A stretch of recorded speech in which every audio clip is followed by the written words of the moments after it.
အားလုံးမင်္ဂလာပါအပြင်မှာတတုဘုံဖုံမိတဲ့စာအုပ်တွေဝယ်လို့ရှိရင်စာအုပ်က1000ဆိုရင်အဲ့ဒီတော့ကပီးထိုးပြီးသား2000ကျတယ်ကိုပါသူကိုလုံးမယ်ဆိုရင်လင်းပြားဝယ်ရမယ်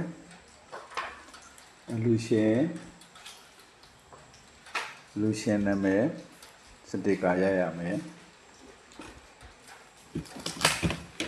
တပလက်တိတ်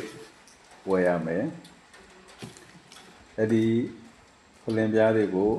အားလုံးစောင်းနဲ့တိုင်းပြီးတော့ဒီအောင်ညှက်ပြီးပြီဆိုရင်အဲ့ဒီဖလင်ပြားကိုစောင်းနဲ့တစ်ခါတည်းတိုင်းပြီးတော့ချိုးရမှာဖြစ်ပါတယ်စာအုပ်ဆိုင်ကမတူတော့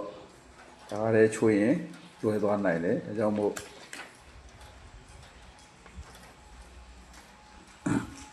နည်းနည်းချင်း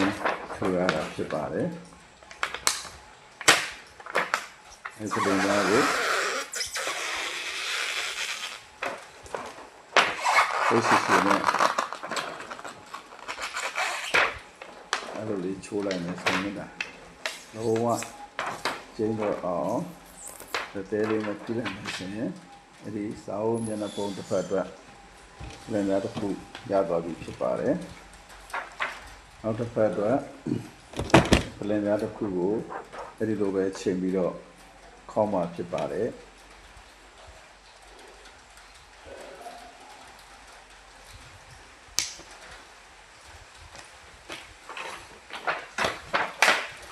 ခုနကလိုပဲဒီမှာဝင်ပြီးတော့အောင်ခေါ်ရမှာဖြစ်ပါတယ်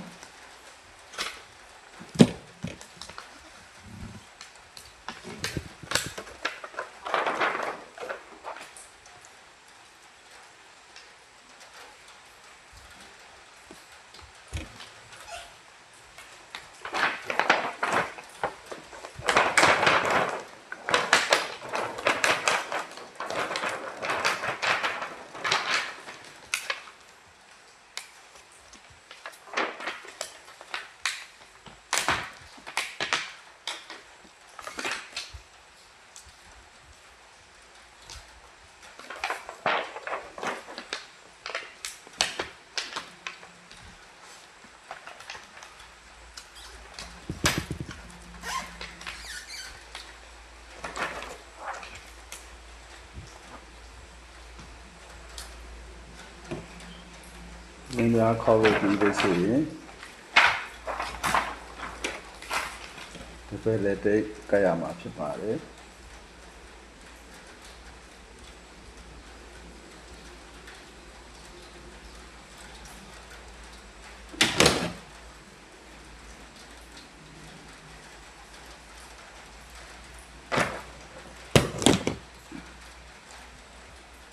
ဒီပဲလေးကိုလည်းစာရွက်လေးနဲ့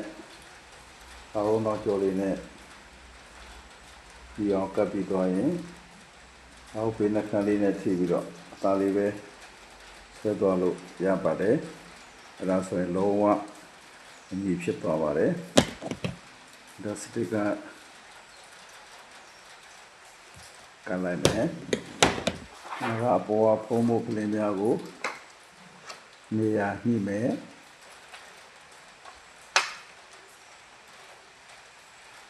ဒီအနည်းကို okay ဆိုရင်လင်းပြားကို